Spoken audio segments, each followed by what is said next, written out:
Cup carnival অনুষ্ঠানে ষষ্ঠ ভিত্তিক কাপ শিশুরা গ্র্যান্ডিয়ালের মাধ্যমে কিভাবে অংশগ্রহণ করছে দেখেন বন্ধুরা।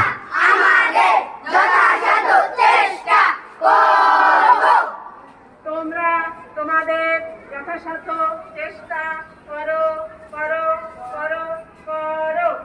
আমরা আমাদের যথাসাধ্য চেষ্টা করব করব করব করব।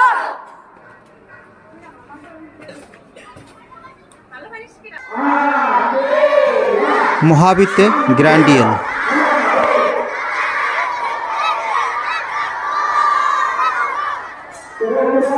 আমাদের